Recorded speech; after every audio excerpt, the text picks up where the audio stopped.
안녕하세요, 여러분. 세상전 오피스 임정현입니다.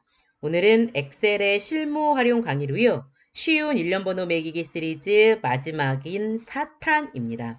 번호 매기기 4탄의 주제는 필터링된 레코드에만 새로운 1년 번호 매기는 방법입니다. 오늘 강의에 사용되는 예제 파일은 제 세상쉬운 오피스 카페 배우기 게시판에 올려놨으니까요. 필요하신 분들은 참고하시면 될 것 같습니다. 아래쪽에 표시되는 이 데이터는 주문 현황표인데요. 왼쪽 1년 번호 필드를 기준으로 이 거래 번호로 이 거래 업체에서 이 사람한테 이 날, 이 제품을 주문했습니다.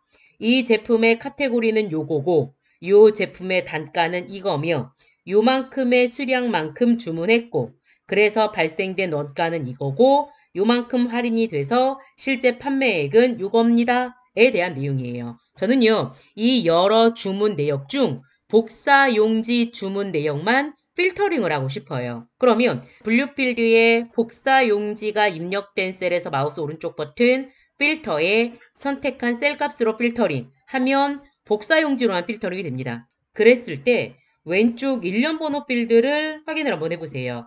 숫자가 띄엄띄엄 적혀져 있는 거 확인할 수 있으시죠? 이거는 당연한 거죠.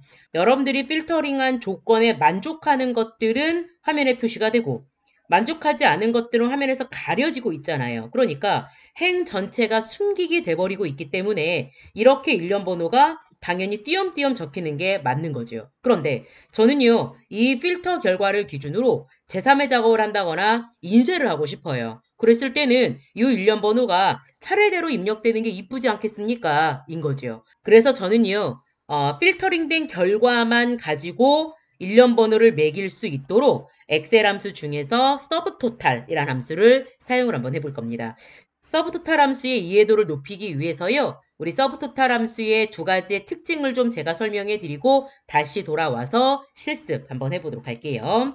엑셀 서브토탈 함수는 엑셀 함수 범주 중에서 수학 삼각이라는 함수 범주 안에 포함이 되어 있는데 서브토탈 함수의 역할을 이해하려면 이 함수의 특징을 이해하면 좋을 것 같습니다. 서브토탈 함수는 크게 두 가지의 특징을 갖는데요. 그 첫 번째가 서브토탈 함수 하나로 11개의 함수의 역할을 수행한다 라고 하는 건데 서브토탈은요. 어떨 때는 에버리지 함수 역할을 할 때도 있고요. 어떨 때는 count A 함수 역할을 할 때도 있고 어떨 때는 mean, product, 표준 편차, 합계 구하는 거, 분산 구하는 용도로 서브토탈을 활용할 수가 있다라는 게 첫 번째 특징이에요. 두 번째는 여러분이 연산할 범위를 잡았을 때 그 범위 중에서 화면에 보이는 셀만 계산하는 특징이 있습니다. 즉, 아까 우리가 필터링을 했잖아요. 필터링을 했을 때 필터 조건에 만족하지 않는 행들은 숨겨져 버렸었지요. 그 숨겨진 셀들은 연산에 반영하지 않는다가 서브토탈의 두 번째 특징이에요. 자, 그러면 우리 실제 서브토탈 함수를 좀 사용해 보도록 할게요. 먼저 걸려있는 필터를 해제하기 위해서요. 분류 아무데나에서 오른쪽 버튼 필터에 분류에서 필터 해제 해서 조건은 풀어주시면 좋을 것 같고요. 1년 번호 필드는 전체 블럭 잡으셔서 딜리트 키 눌러 지워주도록 하겠습니다. 그리고 A5번 셀부터 1번이라고 넘버링이 돼야 되니까 여기에 셀 포인터 맞춰놓고 관련 작업 하도록 할게요. 어떤 함수 로직을 사용할 거냐면 요 거래 번호에 입력된 값을 세서 여기는 하나만 세서 1, 여기 두 번째는 요거랑 요거 두 개 세서 2, 여기 세 번째는 요거랑 요거랑 요거까지 세서 이렇게 범위 잡아 얘는 3. 이렇게 셀에 입력된 값을 세서 1년 번호로 찍는 방법 할 거거든요. 이렇게 셀에 입력된 값을 세는 함수가 count라는 함수지요. 그런데 count는 셀에 입력된 데이터 중 숫자만 세는 함수잖아요. 그런데 얘는 문자니까 문자도 셀 수 있는 count A 함수를 써야 되는 거죠. 그런데 count A 함수를 그냥 독립적으로 하나만 써버리면 셀에 입력된 값은 셀 수 있겠으나 화면에 보이든 보이지 않든 모든 범위의 값을 다 세기 때문에 필터 결과가 반영되지 않아요. 그래서 세긴 셀 건데 화면에 보이는 것만 세겠다라고 할 것이기 때문에 subtotal 함수를 쓰시면 됩니다. A5번 셀에 셀 포인트 올려놓으시고 는 SUB까지 쓰면 여러 함수 목록 중에서 두 번째 서브토탈 함수고요. 더블 클릭하시면 서브토탈에 지정 가능한 인수 스크린 팁 나오는 거 확인할 수 있습니다. 첫 번째 인수는 펑션 넘버라고 해서요. 함수 번호인 거예요. 여기에다가 1이라고 찍으면 이 함수는 에버리지 역할을 한다라는 거고요. 여기다가 2라고 찍으면 이 함수는 카운트 함수를 역할을 한다라는 거예요. 저는요. 카운트 A 함수 역할을 할 수 있도록 3번이라고 입력을 해야겠네요. 3 찍고 컴마.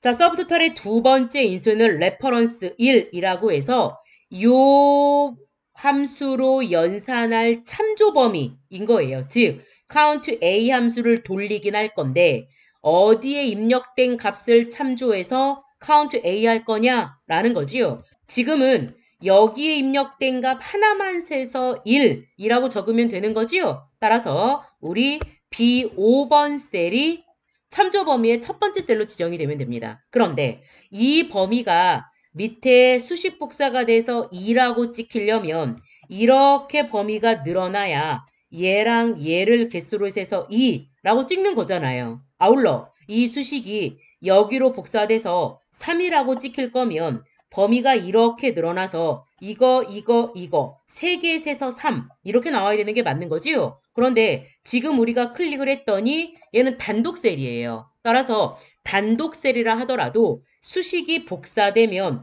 범위로 바뀌어야 하기 때문에 범위 형태로 바꿔줘야 되는 게 맞는 거죠. 이렇게 범위 형태로 바꿔주려면 우리 인수 범위 콜론으로 구별하죠. 콜론 찍으면 첫 번째 지정한 셀 주소랑 동일하게 두 번째 주소도 지정이 됩니다. 자, 얘는 범위 형태가 맞긴 하나 시작 셀의 주소와 끝 셀의 주소가 똑같으니까 셀 하나 찍은 것과 이하 동일한 거죠. 그런데 이 수식이 밑으로 복사되면 B5부터 B6까지로 범위가 늘어나야 되는 거잖아요. 그러니 앞에 있는 이 B5는 흔들리면 안 돼요. 커서 깜빡깜빡 F4. 그리고 뒤에 있는 B5는 밑으로 갈수록 하나씩 증가시켜야 하기 때문에 얘는 B6으로 바뀌어야 되는 게 맞습니다. 따라서 얘는 상대 참조로 냅둬야 되는 게 맞는 거네요.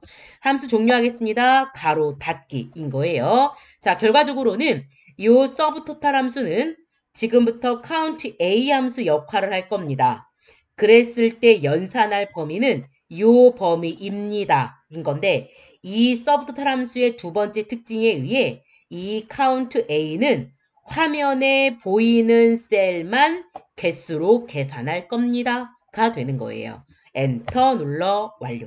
자, 그러면 얘는 요것밖에 생겨 없으니까 1이라고 나오는 거예요. 요 수식 채우기 핸들에 마우스 올려 놓으시고 더블 클릭하셔서 연속 데이터 끝까지 넘버링 하시면 됩니다. 자, 눈에 보이는 아웃풋의 결과는 일반 숫자죠? 그런데 두 번째 수식 더블 클릭하시면 B5부터 B6으로 뒤에 있는 주소값이 늘어나면서 이렇게 범위로 설정되고 있다는 거 판단할 수 있겠죠. 마찬가지 7 위치 더블 클릭, 그런 범위가 요만큼 늘어난 걸 확인할 수 있습니다. 자, 그러면 이제는 내가 원하는 조건에 만족하는 데이터만 필터링 하면 되는 것이에요. 저요, 박현우가 주문받은 내용만 필터링 할래요. 그럼 박현우에서 마우스 오른쪽 버튼, 필터, 선택한 셀값으로 필터링 하면 박현우만 필터링이 될 거지만 왼쪽에는 일련 번호 그대로 순서대로 들어가는 걸 확인할 수 있겠죠. 마찬가지